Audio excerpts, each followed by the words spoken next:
Do you have a suggestion for a Rockstar Impact Podcast guest? Go to impactpodcast.com and just click Be a Guest to recommend someone today. This edition of the Impact Podcast is brought to you by ERI. ERI has a mission to protect people, the planet, and your privacy, and is the largest fully integrated IT and electronics asset disposition provider and cybersecurity-focused hardware destruction company in the United States, and maybe even the world. For more information on how ERI can help your business properly dispose of outdated electronic hardware devices, please visit eridirect.com. This episode of the Impact Podcast is brought to you by Closed Loop Partners. Closed Loop Partners is a leading circular economy investor in the United States with an extensive network of Fortune 500 corporate investors, family offices, institutional investors, industry experts, and impact partners. Closed Loop's platform spans the arc of capital from venture capital to private equity, bridging gaps and fostering synergies to scale the circular economy. To find Closed Loop Partners, please go to www.closedlooppartners.com.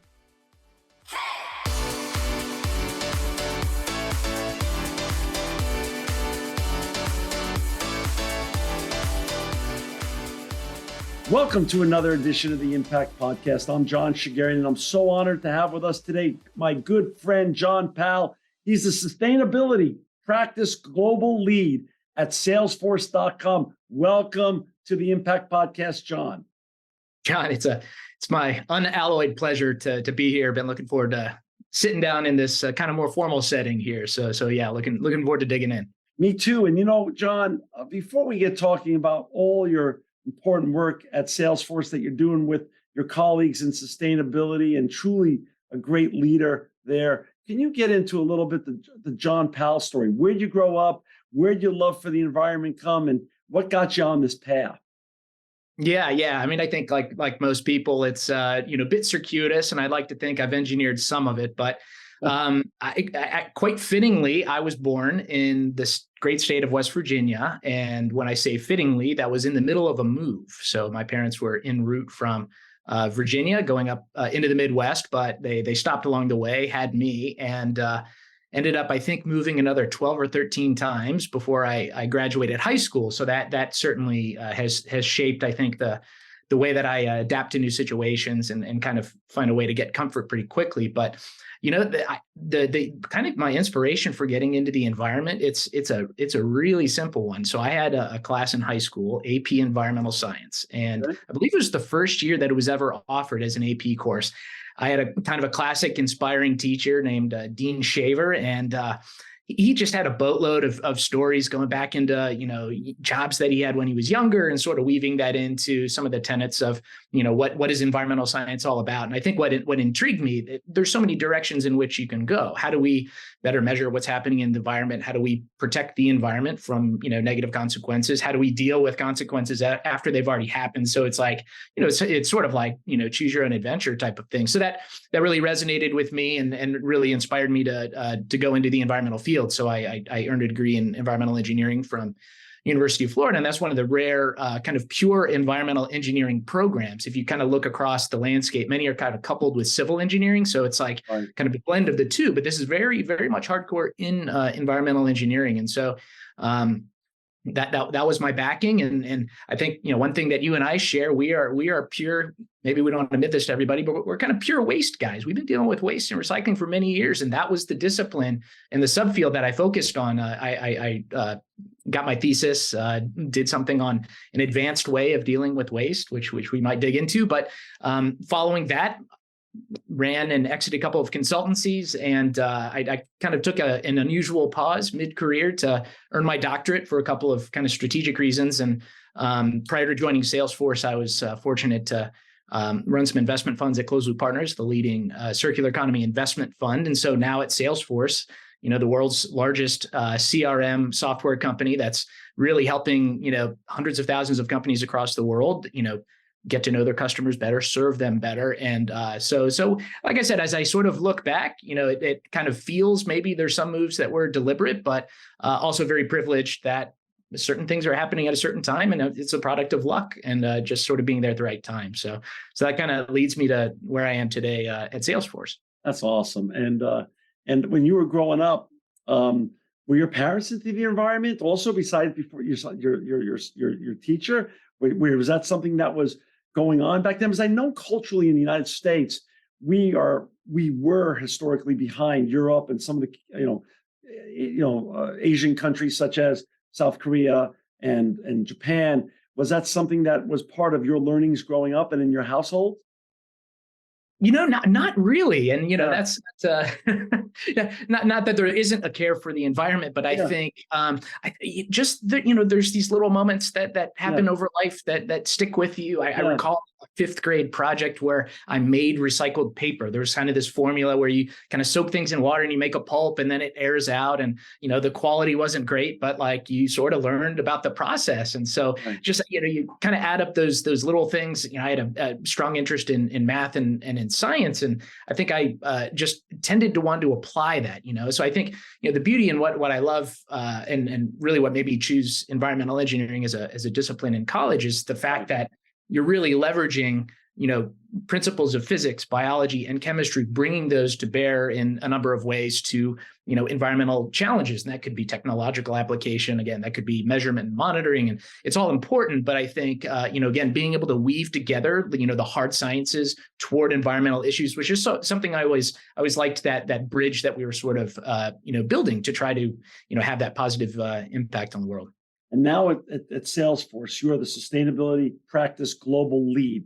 Now, as that can mean so many things. Over the course of this podcast, the last 17 years, when we started this podcast, chief sustainability officers weren't even a thing then, frankly. Yeah. Now impact leaders and chief sustainability leaders, chief impact leaders, they can mean a lot of things to a lot of people because first of all, you have as you and I know, when you started your journey and I started mine in waste and recycling, ESG wasn't a thing. The shift from the linear to circular economy wasn't even a thing back then. Sustainability was only becoming part of our vernacular. So what is sustainability practice global lead at Salesforce.com, such a wonderful and huge platform, really mean for you and for your great brand that you represent? Yeah, and thank you for calling that out. I think, being intentional about what it is specifically we're doing, in a sustainability role is so important, right? Yeah. Just for clarity and to ensure that, this is legitimate, what we're doing, that we're moving the needle. So it means a very specific thing. And I'm extremely privileged and fortunate, again, right time, right place. I joined Salesforce about a year ago, and it was a newly created team within the firm. And credit to Harpreet Khurana, who's the kind of the architect who dreamed up not only the role but sort of the team. But the idea was we at Salesforce, we build world-class platform software products for a variety of reasons. We have wonderful sales teams who are engaging with customers all the time. Separate from that, we have our ESG and sustainability team doing the corporate work, the corporate function, and carrying those programs out. What my role is as the global lead sustainability practice is, in effect, it is a customer-facing role in which we are really trying to weave together a few different things.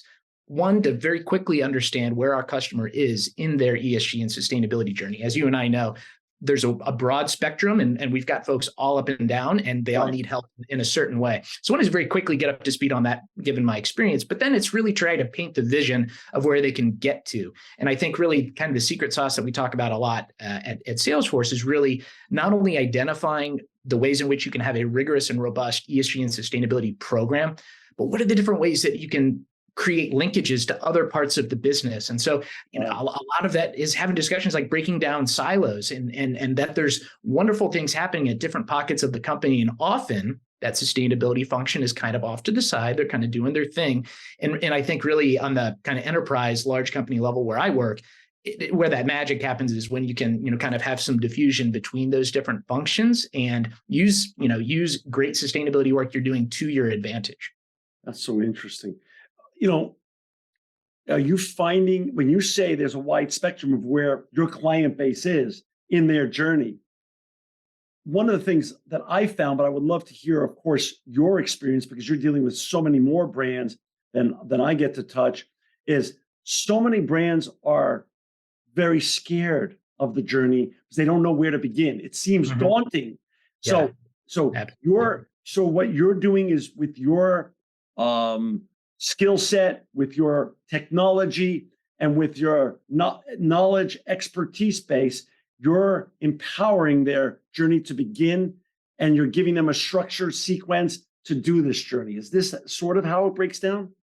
You're spot on. You're spot on. And so, and in fact, part of we've got a 6-pillar climate action plan that we've published. And so one of the many things that our team does really well is we're very transparent, and we have a really big megaphone where we're sharing what it is we've learned. And we don't necessarily claim to have everything figured out, but a line that I say in customer conversations all the time is that we've got hundreds of thousands of hours collectively of really bright people thinking deeply about hard problems. We have a lot of things in the rear view that we have figured out. And part of my goal is to really harvest those learnings and ways of doing things, sometimes very pragmatic stuff, not so esoteric, but it's like, how do I think about procuring renewable energy? Well, if you own buildings, do this. If you only lease buildings, here are some options that you have as an example. So a lot of the work, as you said, as you're engaging with the customer, and maybe they're sort of being nudged into it. I think one really interesting dynamic happening right now that is completely unique. There's many companies that have been reporting for many years on their ESG sustainability performance. One of your previous guests, Ron from Home Depot, sort of articulated, he's like, yeah, man, 15 years ago, we were putting out this report, that report, and whatnot. The place where we are right now, we're having some emerging regulations that are really forcing everybody to do things kind of in a similar way. And there's a lot of benefits to that, which we can get into. But ultimately, this is there are some dynamics happening both in the U.S., in Europe, Brazil, other countries that are really lining everybody up and effectively saying, if you're above this threshold, business size wise, if you're this type of business, you need to start transparently reporting on your environmental performance. You need to use the following frameworks and measurement methodologies, and you need to have those looked at by a third party and validated. And so again, where people are on their journey, maybe some folks have been doing that for several years, but others are brand new there. So again, the customer conversations we're often having are trying to calibrate, where are you in that spectrum, and what can we deliver to you now as kind of a free and open sourced learning to help you accelerate. That's literally like 80% of my job. Well, but it's fascinating because, like you say, right time, right place. Not only did you go from amazing brand and a closed loop over to Salesforce, another amazing brand, but given, let's talk about a little bit of what you just were referring to. On an institutional financial side, Larry Fink comes out and says, you want to be a portfolio member of BlackRock and remain a portfolio member, you're not only going to have to say what you're going to do in ESG and circular economy, you're going to have to do what you say and prove it up. So I assume you're referring partially to that, and then partially to some of the new SEC regulations that are coming down at the same time. So what a perfect storm for you. That sort of pushes your clients gently into your arms to say, hey, we need help and help us now. Is this how it's sort of going? You're completely right. And so, and there's really almost a couple of components to that. And so for those, of your listeners not familiar with the SEC's regulations, in short, essentially, if you're a large publicly traded company or you're an investment house, it's a proposed regulation right now, but in effect, it would require kind of financial grade reporting on your environmental and sustainability attributes on par with what people have historically done in SEC Forms 10K for the financial performance. And so, there's really two outgrowths of that. What are companies really thinking about? One is, how do I get my data house in order to meet the SEC where they want me to eventually be? And SEC is the only one out there. The European Commission passed a law late last year called the Corporate Sustainability Reporting Directive. That's going to catch 50,000 companies, large and small, eventually when it's fully rolled out.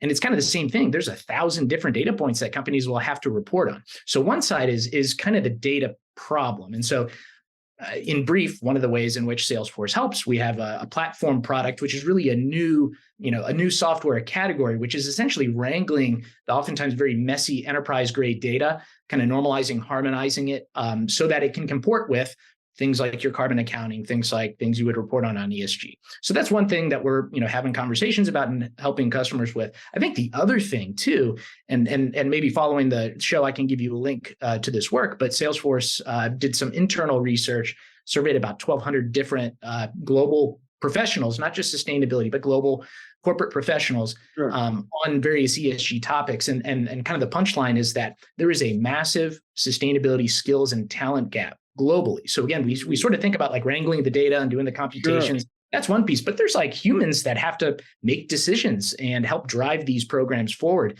And what we found overwhelmingly in this survey was about 80% of hiring managers said, I don't have the talent to help execute on my ESG program. And then meanwhile, about 80% of workers were saying, my company is not providing me with the enablement and the training to have the sustainability skills that I actually want, because I want to be able to have an impact with my company. So you can sort of see that gap there. And there's a lot of things that Salesforce and many others have been doing to try to fill that gap. So we have a platform called Trailhead, which is a free gamified online learning platform. Now it covers like all of Salesforce products. It's massive, but there's a huge amount of sustainability and ESG programs. And in fact, we have customers who have, kind of taken that, free training content and used it to say, hey, we've trained like all of our sustainability function on this, or even, other teams, right? So there's all these little pockets where, innovation is needed, but we just need to meet people where they are and try to bring them up to speed. Because this to me is one of the biggest challenges of our time. How do we get enough talented, motivated humans who are thinking rigorously about sustainability to carry it out at the corporate and kind of private company level, because that's where a lot of the action is going to be happening. So you're empowering them both with your proprietary technology, but also using your proprietary technology to offer them an education as well in sustainability. Yes, that's absolutely correct. Unbelievable. For our listeners and viewers who've just joined us, we've got Jon Powell with us today. He's a sustainability practice global lead at Salesforce, salesforce.com. You can also see all the great things him and his colleagues are doing in sustainability for their clients at salesforce.com/company/sustainability. I'm on your website now. Are the 6 pillars that you just referred to a couple minutes back the pillars that are right here in terms of your priorities for a sustainable future in terms of emissions reduction, regulation and policy, innovation, education and mobilization, trillion trees, ecosystem restoration, and carbon removal? Is that it? That sums it up, John. Absolutely. Oh my God. If I could just stop stuttering a little bit, that would be wonderful. So, I mean, for our listeners and viewers, it's all there and it's fascinating. So in terms of Salesforce, how has the first year been? What has been, what were you expecting that actually happened? Because you've been doing this so long, there's some pattern recognition I'm sure you saw, and some things that you were fully expecting that actually played out. What weren't you expecting also that shocked you a little bit and has been fun to take on new challenges with regards to things that you weren't expecting in this new role?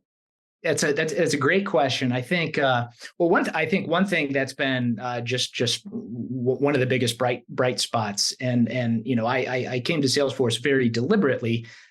I think the one common thread throughout my whole kind of career trajectory has been to identify the ways in which just one person can have the maximum impact. So of course your podcast name resonates with me very much, but that was really, going from Closed Loop Partners, which is just a wonderful organization. They just put out their last year's impact report, and they're just absolutely crushing it. But I saw, as I sort of reflected on where things were, I said, circular economy, I've been doing a lot of that kind of stuff for years. And while the investment experience was just such a force multiplier and an amazing one, as I considered the ways in which we're going after the market and supporting at massive scale. I mean, you just outlined our 6-pillar climate plan, climate action plan. I said I think this is a next logical step, and just the audience that we have as a global company with so many very loyal customers was super compelling, right? And so I think that the top positive thing I would say is like the impact I had hoped to have in terms of deeply understanding, but then seeing every single day, moving the needle with various organizations, large and small, has been very, very satisfying. I think what I didn't appreciate, and the company moves extremely fast in a lot of different ways, and so it's exciting. But like there's sort of these rhythms to the year, and we have a lot of really big events, and but meanwhile there's just this like undercurrent where things are just like moving very, very, very quickly, right? Some of it are kind of response to like external trends and stimuli. Other things we're sort of creating developing that thought leadership. And so it's always a matter of prioritization and figuring out what the most important things of the day are, and then what things we might kind of sort of see it play out. So that's life at a 75,000 person company too. So yeah.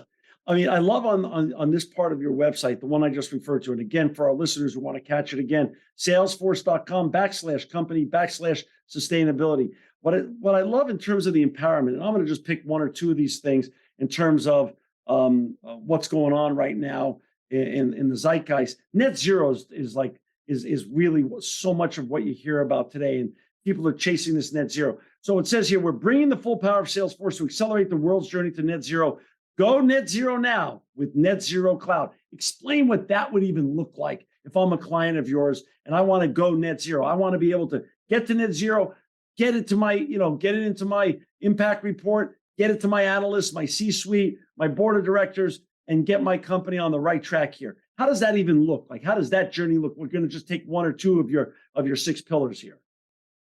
Sure. And what better source than to say how we've done it at Salesforce ourselves. Exactly. So we choose our words very deliberately. And so what do we do is we say we have net zero residual carbon emissions today. And you notice there's one extra word in there, residual emissions. What does that mean? So we have two things, and I think this is just a wonderful model, and we speak to a lot of our customers about this model and why we've elected to go this way. But we have, on the one hand, a very rigorous emissions reduction plan. Like for my money, the investment that we have made in our own program is probably without peer, I would say. Now we have a whole emission reduction team at Salesforce, and their job is to figure out, of all the levers that we have at Salesforce, how do we decarbonize? And so we have very aggressive plans. We've got rigorous targets, and we're tracking toward that, sharing very transparently as good companies do. But then what we say also is that, listen, we're on a path to hit our decarbonization goal. However, in the meantime, we also feel it's critical to support what we call ecopreneurs that are out there innovating in the market, that are creating carbon removal technologies, other types of offset projects, high quality offset projects. And so we feel that we don't need to sacrifice the support of these, which are sometimes nascent technologies, or maybe it's efforts being done in developing countries. And so this is providing means for small landholders. I mean, there's a whole assortment of potential projects that are out there, but we're sort of advancing both of those. And so it's reduce all that you can for right now, but then also offset what you can't eliminate right now, right, and then continue down that decarbonization pathway. So I know that out in the market and in some good analyses and maybe some not so careful analyses, there's some debate over the merits of carbon offsets as a strategy in a corporate. But it's my belief personally that if you are doing the rigorous work and you're on a pathway to get to a net zero carbon emission future, but then you're doing other things today to address challenges that we have, I think that's a pretty good formula for success. I love it. Switching topics, going back to your comment of a few moments ago about right time, right place. It seems though, John, when we were starting in sustainability, it was a little bit of an uphill battle. There was, waste and recycling, sustainability, wasn't a thing. Even once Al Gore did Inconvenient Truth back in 2005, it went through fits and starts. But I'm getting a feeling that the last 3, 4, 5 years, ESG, the shift from the linear to circular economy, and sustainability are mega trends, to borrow a term, that are here to stay and now going to continue to just keep going in the right direction. So if you take those trends and you're at the right place, right time, with what a wonderful 75,000 employees, some of the best technology in the world, to be able to help others make the right changes so we can all make the world a better place collectively, because we're all tied. This is a borderless problem that we all have to be involved with to help, get us to where we want to go. Take other huge trend in technology and merge it with sustainability. The AI, the chat GPT thing, that's every day in the news. And now Alibaba, I heard, is launching their new version of theirs, and Microsoft's got theirs, and Google's got theirs. And it seems as though we're in a space race of ChatGPT and AI technology now. What does that look like applying that to sustainability? And does it apply to sustainability? And does that help us move the needle in our goals with regards to sustainability, ESG, and circular economy? It completely does. And, geez, John, we might need to do a part 2 just on No AI, problem. ChatGPT. You're always welcome back here. I can nerd out on that stuff all day, but it's a great question. But we've covered just a moment ago. One of the things that I don't know if I'd say it keeps me up at night. I'd say it drives me. It's this sustainability skills and talent gap. So as a educator, historically that's something I'm very passionate about, and so I think I'll take the kind of positivist view of ChatGPT and kind of similar technologies on helping us get that scale that we ultimately need, right? So I think sometimes in the new tech landscape, it's it's hard to suss out what might have some staying power versus not. But I'll just say from my own personal kind of experimentation and use of the technology, you could really legitimately see some interesting applications. And so there's a professor at University of Toronto who has kind of this really interesting framework for looking at AI enabled technologies, not just ChatGPT. And it's sort of like you got like point solution, which is like, oh, there's like quick advantages we can get from this technology right now. Then there's kind of this like application layer where, maybe there's something that's a little bit more robust and structured that's changing things. And then you have like fundamental systems upheaval, right? And so there's some debate over where does, ChatGPT as an example fall. But I'll give you an example. I think you'll like this. Okay, so imagine you're a busy sustainability professional and you're going to be going on a great podcast and you say, okay, well, I've listened to a bunch of past episodes, but like, how can I accelerate my, preparation for this? So John, you like this. So I went in and your Paul Augustine interview with Lyft, head of sustainability at Lyft from a couple of weeks ago. Yeah. So I threw the link to the show notes in ChatGPT, and I just said, please give me a 4-sentence summary of this podcast interview. And it's quick, 4 sentences. I want to hear it. Yeah, this is great. During the interview, Paul Augustine from Lyft emphasized the company's commitment to sustainability and reducing carbon emissions. Lyft plans to transition to 100% electric vehicles by 2030 and has partnered with organizations to increase access to EV charging infrastructure. Augustine highlighted the need for government support in making electric transport more accessible and affordable, and the potential for ride sharing to reduce traffic congestion and improve mobility in cities. Conversation shows Lyft is taking significant steps towards achieving their sustainability goals while also recognizing the importance of policy and regulatory support in driving sustainable transportation. So that's a great synopsis, by the way. That's that's spot on, right? And so what does it mean? I mean, I always like to try to distill things in like simple terms someone can understand, but like it took me 3 seconds to paste that into ChatGPT. It took me 45 seconds to read this and absorb it, take a couple notes myself. And it was a 36-minute podcast. So, you do the math. That's pretty powerful. And that's, that'd be kind of in the point solution. Yeah. But I mean, we've got, one of the companies owned by Salesforce, or that's part of the Salesforce family is Slack. And there's some native integrations happening with Slack and ChatGPT itself. So, one of the, I'm kind of an older guy. I've always had email open, for every job that I've had for my entire career. When I came to Salesforce, you learn, we use Slack. We hardly use email at all.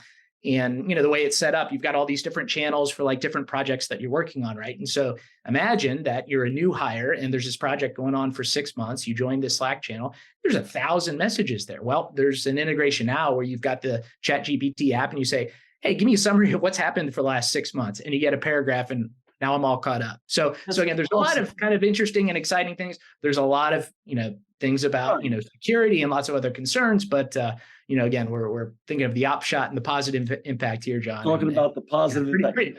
Pretty bullish on it. Speaking of the positive impact, you just did a great thing. When I asked you about how you help, since you're outward facing to the client base in terms of sustainability, practice global lead, we took my question of net zero, how you're getting them net zero, and you related it back to how Salesforce is becoming net zero.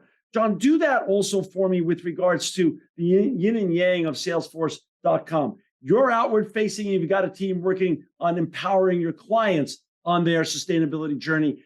How does that look inside? Who's the John Powell on the inside working on the sustainability journey on the inside? And how is that journey going on the inside at salesforce.com.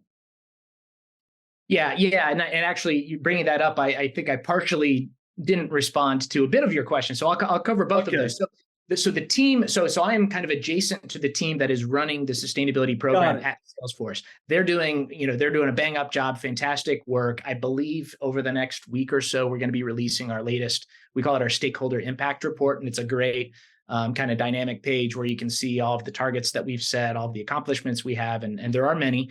But they're keeping pace. So we've got aggressive goals. That's by design, and I think those that choose to visit and take a look at that will see that we're we're on track. Does your work with that leader and that division cross-inform each other? Do you guys cross-inform and you tell them what your clients are asking for, what's hot, what's not, and vice versa? Does he do the same? That's exactly it. So if we imagine we've got our pod of sustainability ESG professionals here. We've got, my team, which is we're called the Sustainability Customer Engagement Team. And then we kind of have our sales function, right? So we're very deliberately a conduit going in between those because, imagine, we've got thought leadership that my team or our extended team would develop. There's almost this sustainability whispering that we do to translate maybe the hard science, maybe it's a little esoteric, maybe it's a little technical, but we translate in a way that is going to resonate, with our customers. And so like an example of that, the new SEC regulations, it's 500 pages. I love reading that kind of stuff and really understanding the finer points, but then you kind of bring that up to an elevation where it's, very broadly helpful. So, one of the wonderful things that I get to do is write up these communications. How do we engage with our customers in a very credible and thoughtful way, but also in a way we're not bogged down in the weeds and saying, here's the 10-page implementation timeline of the SEC rule. No, it's really like, this is coming. This is what it means. Here's how Salesforce can help. Do we want to have a conversation? On the net zero part of your question from before, John, I think one of the things that, again, I think drew me to Salesforce is in part this software we have, which is called Net Zero Cloud. And so the way I like to describe it, if we imagine a sustainability team at a large corporate, let's say global, it could be a retail consumer goods company, there might be, 3, 4, or 5 people, let's just say, running that program. Kind of the status quo today, if a team is to really put together like a robust and rigorous and credible account of their carbon emissions, looking at risk models, looking at projections going forward, what's our decarbonization pathway, putting that together, digging into last year's data might be like a 6-month effort, 7-month effort, right? And so we think, okay, well, 2022 ended, it's January 1, let's start working on last year's report, and we finish in August. You can see where that kind of compresses the amount of time that sustainability professionals have to like carry out their program, right? Now I'm kind of presenting it in simplified terms, but that's a trend that we see a lot. And so part of the value proposition of our software, and there's other softwares out there too, but the idea is rather than taking 6-7 months to wrangle data in kind of a low value way, why not try to automate and harness all these various data and systems that you have, run it through, the appropriate computations that are aligned with global standards for carbon accounting, for example. Right. And then now you've compressed that maybe into a matter of weeks. And so you've freed up all of this time to like really act and like do the hard things. And again, I go back to your Home Depot conversation. There's some hard problems, and it isn't just necessarily carbon emissions. There's waste, there's water management, there's all these other things that a busy chief sustainability officer is thinking of. And so if you're able to, again, kind of compress the maybe duller and less value add parts of things by automating and connecting data system, that's a really powerful message. And we've seen a lot of success with our customers taking advantage of that. Yeah, one common theme that I've gotten over the last 17 years of doing these interviews, John, is that everybody who sits in your seat or adjacent to your seat always says to me, John, in sustainability, there's no finish line. And there's always more to do. And that's the wonderful part of what you do. But like you said, you gotta roll up your sleeves and get to that hard work. But let's talk about something more practical, because you bring up a brilliant point about speed and leveraging technology to get a report out, get the impact report out. Even just at a relatively small company like ours, with regards to the size and scope of a Salesforce and other great companies like Salesforce that exist, that want to put out impact reports. What we have found, and tell me if this is something that is part of your coaching and leadership with the clients that you touch.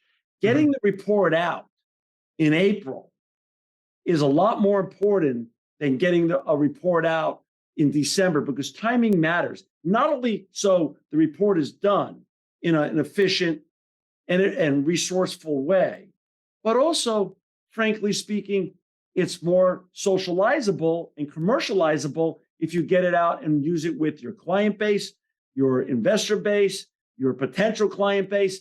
You have a whole runway of 8 months, as opposed to putting it out during the holiday period, where then you're already on to next year's report and you've lost that whole year of opportunity to radically transparent shout from the rooftops of all the good and hard work that you're working on. Is timing that important, and is that part of your coaching to your and leadership to your client base? Totally fair, and there's a number of ends, and I think a number of advantages to having things a little bit more in real time. And again, that's part of the value that we're trying to bring to bear, with the software and the technology solution. But we hear lots of different things from customers. I think very encouragingly, one of the top things that I hear in my customer conversations is that, we have, part of our governance committee, we have a quarterly board meeting. It's kind of hard and frankly unacceptable for me to say, hey, at the end of Q2 of year X, we're going to be able to report to you on what we did last year, right? And so what they're looking for is, how do I get, these data streams flowing in, again, run it through all the computations so that I can have some picture, where are things going, right? That's particularly important as we look at the actions and activities. And so I think far less about like the actual impact report. I think that's an output, that is a thing that, a box that has to be checked. We're in an era that's table stakes for transparency, right? But to me, it's reducing your time to action, right? And so you're enabled by that if you're equipped with the data and you're seeing the results coming in from various initiatives. At the end of the day, as you're looking at decarbonization pathways in a corporate context, it's all kind of a stack of projects. I'm not telling you anything you don't know, right? But how do we start to see the fruits of that? If we're doing, A/B testing for some sort of, energy reduction program for our different buildings or what have you, right. There's a number of things. We need to start monitoring that, have that single source of truth so that the right stakeholders have the right visibility to say, let's accelerate investment in these areas because this is really working, right? A lot of examples in circularity. We've got customers who track, a few dozen different circularity experiments, right? Where they're setting things up in different parts of the world or different parts of the country, and allowing those sustainability teams to have that kind of window pane view where everybody's able to see things, as opposed to exchanging things over email or some other less efficient means. That's so fascinating. John, let's go back down to John Powell. So John, we have lots of young listeners in the United States, but actually, frankly, around the world. We track our listeners. They send us emails. They tell us where they're listening from, and they tell us what they're interested in. And a lot of the questions always come back to the guests themselves. So obviously, you're unbelievably credentialed in terms of a PhD, and you've worked in education, you've worked in finance, and now you're working in the pinnacle of the corporate world in sustainability. What's the right path for the next 16-year-old or 15-year-old or 21-year-old to follow to become the next John Powell and other great leaders like you who sit in the seats that you sit in that really do make the world a better place and get to move the needle? I think probably the top advice I share, and I very privileged to have lots of wonderful conversations with many young professionals that are just coming up, or maybe they're mid-career and they're pivoting. Yeah. And I kind of paraphrase some advice that I got actually when I came back to grad school from one of my mentors, and her advice was, within the, and this is most appropriate in the context of school. I think there's other analogs, but when you're in an environment, either you're getting your undergrad degree or gearing up toward that, do the hardest thing that you're willing to handle. You can always level up to something that's maybe a little bit simpler, a little higher level. But if you really just put yourself through that pain, frankly, it's always easier to level up. I think a trend that I tend to see that I would like to see less of is this idea of being kind of a sustainability generalist, right? So it's kind of hovering at this elevation where it's like, I know about a lot of things and can speak intelligently about a lot of things, but the details are what matters, right? And again, I keep bringing up, Ron Jarvis and his thing, but there was a lot of great messages there, which is like, you have to interrogate the details. Details matter, right? And so, to the extent that you're able to do that within your educational context, I think that's great. And I think one thing that's, I put a lot on my trajectory, just candidly, like on luck. I mean, it is literally right place, right time. And so but I think, something that I've been pretty successful at doing is kind of keeping my eyes open and maybe not being afraid to, mix things up. Right. So I've exited a startup that I was helping to lead to go back to grad school, which is like, why would you do that when you're in your early 30s? But I had a gut instinct that says, I want to take this time to reset, kind of reflect. Big data was like all of the rage. And so I did my dissertation on big data applications for, informatics as it relates to circularity and waste. And so again, I think, keeping your eyes open for kind of these macro trends, sustainability is kind of a universal thing. And so, part of it, I think too, is kind of disaggregate, like, a lot of folks will say like, I'm really interested in climate tech, or I really want to do something in ESG. So it's like, okay, take that categorically, break it apart into its 30 component parts underneath that. Like, what's interesting to you? Try to marry up what feels exciting in your gut to those various kind of subdivisions underneath. Become a subject matter expert. Become a subject matter expert. Can be. Yeah, or at least put yourself in an environment where you can get a deep enough sampling, right?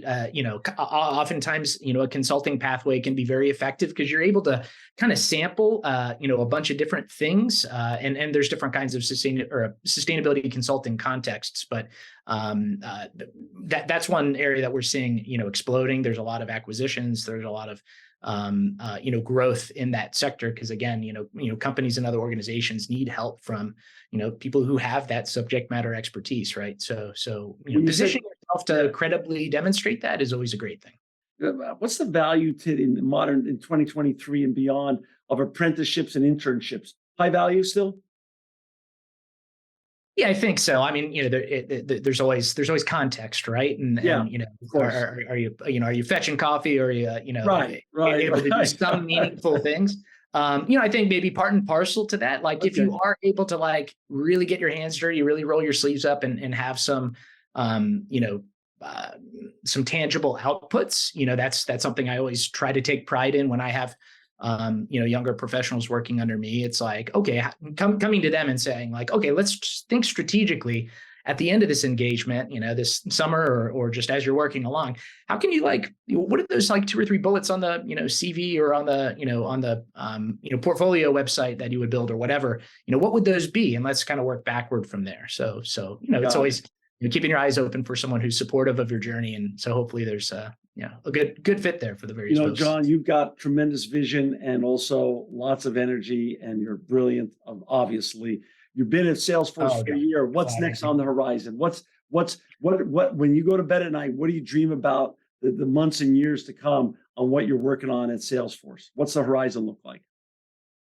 I feel like we're really just getting started, and kind of navigating a big organization, and there's so many wonderful stakeholders that you're wrangling to kind of set the pieces up for success. But really, what's next? I mean, I'm going to use some rough numbers, but I mean, there's probably 100,000 people out there that we need to have some level of ESG and sustainability expertise that currently do not possess that. Wow. So what are the things in my kind of radius of control that I can do to help move that forward? So I think another wonderful benefit of the position I'm in right now is that I get to create a lot of kind of thought leadership content internally to help people have those kind of credible conversations with sustainability professionals, right? So I think that's the frontier for me. There's 100,000 people to go. Maybe I'll keep a little ledger next to my monitor, so easy, kind of take the stats every month, John. You're a big data person, so keep the numbers. I love it. Yeah, we're going to automate that. Of course. So. John, there's so much more you and I could talk about. I want you to be able to come back on the show. You're always invited back on here to share the Salesforce journey in sustainability, both inside and outside, and how you're bringing all your client base along on this journey so we can all together make the world a better place. So find Jon and his colleagues and learn more about the sustainability practice that they're doing at Salesforce.com. Please go to Salesforce.com/company/sustainability. Jon Powell, I love what you're doing. I'm so grateful that you're making the world a better place for all of us. Thank you again. And I look forward to having you back here on the Impact Podcast. John, pleasure's all mine. Really appreciate the conversation and super fun. So look forward to coming back. This edition of the Impact Podcast is brought to you by Engage. Engage is a digital booking platform revolutionizing the talent booking industry. With thousands of athletes, celebrities, entrepreneurs, and business leaders, Engage is the go-to spot for booking talent, for speeches, custom experiences, live streams, and much more. For more information on Engage or to book talent today, visit letsengage.com. This edition of the Impact Podcast is brought to you by ERI. ERI has a mission to protect people, the planet, and your privacy, and is the largest fully integrated IT and electronics asset disposition provider and cybersecurity-focused hardware destruction company in the United States, and maybe even the world. For more information on how ERI can help your business properly dispose of outdated electronic hardware devices, please visit eridirect.com.